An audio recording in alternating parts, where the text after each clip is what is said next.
और भारत को क्यों हर हाल में ईरान के साथ होना चाहिए। ईरान से वादा लेने गया भारत और ईरान ने मना नहीं किया।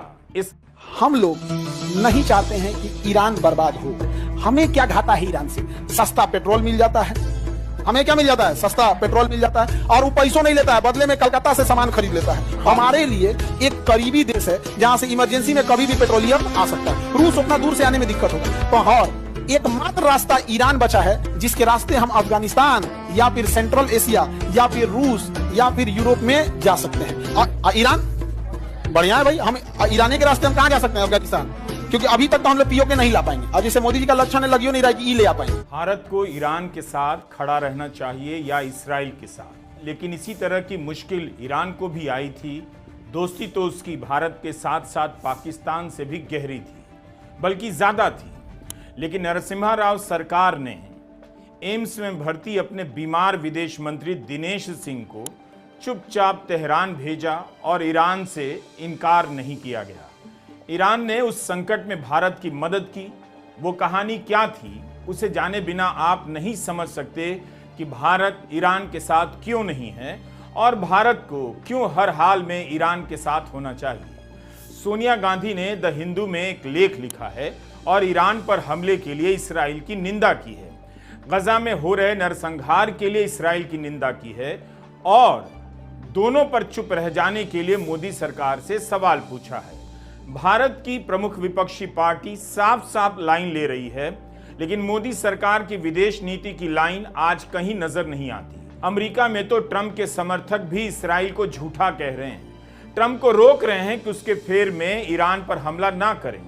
क्या बीजेपी का यही काम रह गया है कि अमेरिका के साथ खड़े नजर आना है? लेकिन बीजेपी से लेकर मोदी सरकार हाथ पीछे बांधकर खड़ी नजर आती है। आखिर क्यों?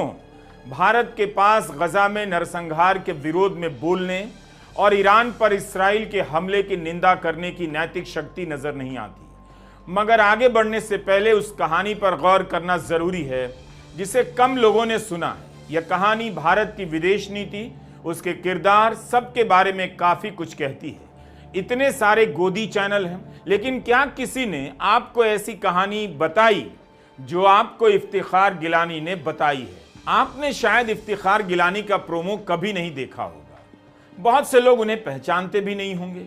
लेकिन इन्हीं इफ्तिखार गिलानी ने कश्मीर टाइम्स में लिखकर याद दिलाया कि ईरान ने भारत के लिए क्या किया था। पाकिस्तान पश्चिमी ताकतों के उकसावे पर संयुक्त राष्ट्र मानवाधिकार आयोग में एक प्रस्ताव लाना चाहता था, कश्मीर में मानवाधिकार के उल्लंघन को लेकर। उससे पहले वह इस्लामिक देशों के संगठन ओआईसी से प्रस्ताव पास करवाना चाहता था। तत्कालीन प्रधानमंत्री नरसिम्हा राव ने चुपचाप ऐसी बिसात बिछाई जो आज भी भारत के लोकतंत्र और कूटनीति के इतिहास का एक शानदार दस्तावेज है। आपने यह कहानी सुनी होगी कि नरसिम्हा राव की सरकार ने विपक्ष के नेता अटल बिहारी वाजपेयी को विदेश राज्य मंत्री सलमान खुर्शीद और फारूक अब्दुल्ला के साथ जिनीवा भेजा कश्मीर पर बोलने के लिए। लेकिन इस पूरे अभियान का चेहरा वाजपेयी तो बन गए, लेकिन सच्चाई यह थी कि वाजपेयी से पहले तत्कालीन विदेश मंत्री दिनेश सिंह ने अपना काम कर दिया था।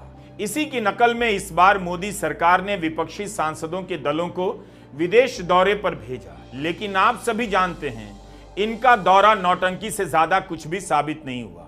दिनेश सिंह विदेश मंत्री थे, मगर बहुत बीमार थे, एम्स में भर्ती थे।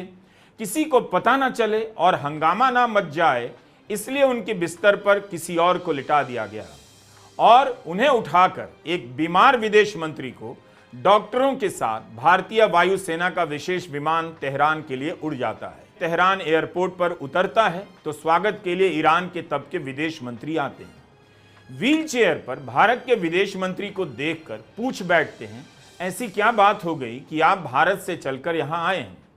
इसके बाद दिनेश सिंह ने बीमारी की हालत में चंद घंटों के भीतर लगातार ईरान के अधिकारियों को भारत का पक्ष समझाया। ईरान के तत्कालीन राष्ट्रपति अली अकबर हाशमी रफसंजानी से बात की और उनसे एक ऐसा वादा लेकर शाम तक दिल्ली भी लौट आए जिसकी किसी को खबर नहीं लगी। वादा क्या था? क्यों ईरान से वादा लेने गया भारत और ईरान ने मना नहीं किया? इस्लामिक देशों के संगठन का एक कायदा है कि जो भी प्रस्ताव पास होगा आम सहमति से होगा। इसके सभी देश कश्मीर के मसले पर भारत के खिलाफ गोलबंद हो गए।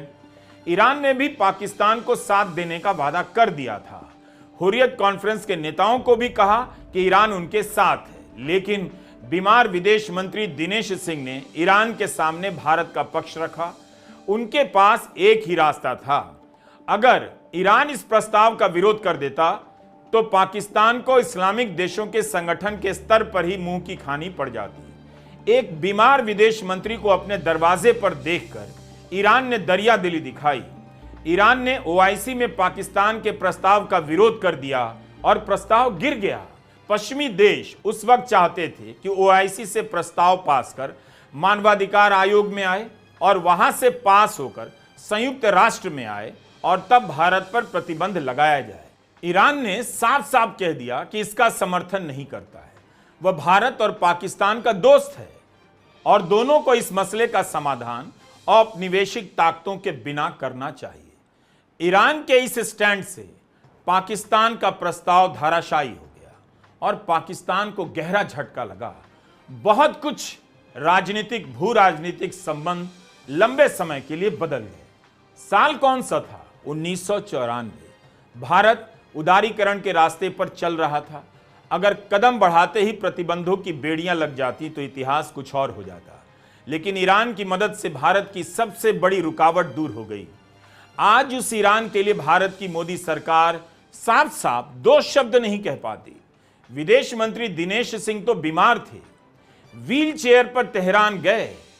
आज के विदेश मंत्री एस जयशंकर काफी फिट हैं, हैंडसम हैं, लेकिन ट्रंप की नीति की आलोचना नहीं कर सकते, ना ही ईरान का साथ दे सकते हैं, ना नाम लेकर इस्राइल को चेता सकते हैं कि परमाणु ठिकानों पर हमला ना करें, पहले सबूत दिखाएं।